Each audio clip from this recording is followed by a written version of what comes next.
هغه څه چې دوستان نه دي اورېدلي نن به یې ورته وایاست دا د کرکټ له ژونده خوږه خاطره راته داسې خاطرې ډېرې زیاتې دي چې دلته بیان یې کوم چې سبا پورې ختمې نه شي خو زه به د افغانستان د خلکو د افغانستان د غیر ولس دعاګانې یو د دې په هغه به د خبرو کومه موږ په ساوت افریقا کې یو میچ دا کیسه موږ هر ځای کې ډېر زیاتره ځایونو کې دا کیسه کړې ده نو موږ ساوت افریقا کې وبخښه په ارجنټاین کې موږ په ارجنټینا کې میچ ډیویژن 3 ګمان کومه که ډیویژن 4 نو موږ په ارجنټینا کې موږ پی ان جی سره موږ میچ یو څه وبخښه یوګانډا سره موږ میچ یوګانډا سره موږ میچ که پی ان جی ماته تشران لګ یره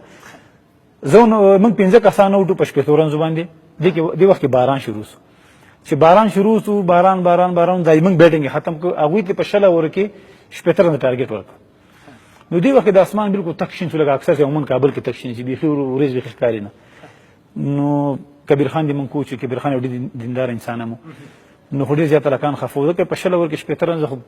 هیڅ کته دنیا بهترین بالینګ ودا چیز کیږي نو مې شروع سو دی وخت نو حمید بالینګ سره جاړي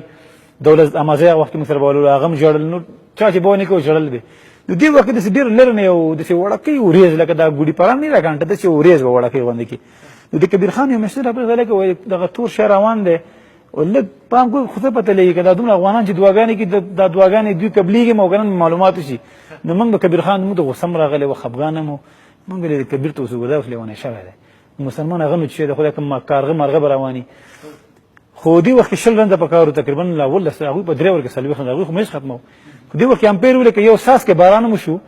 دا میچ من ختمو ځکه چې مې ګراوند ډیر زیات لوندو مې چې رفري دی هغه د وطن هغه لا میچ وسی باید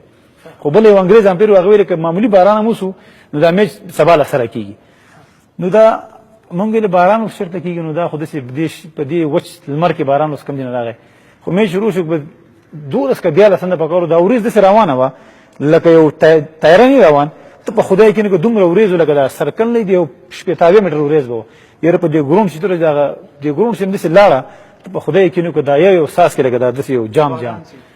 د سی باران شو چې بس دا باران موږ علاقه ټول په سجده پرې وته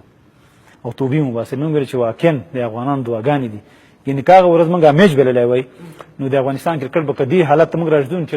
2015 استم یا 2010 کې به مثال خبره لس 15 کاله کرکټ موږ شاده کېده نو د واکن د افغانان دعاګانې دي دوی بشک ځکه د افغانان دعاګانې د اخلاص نه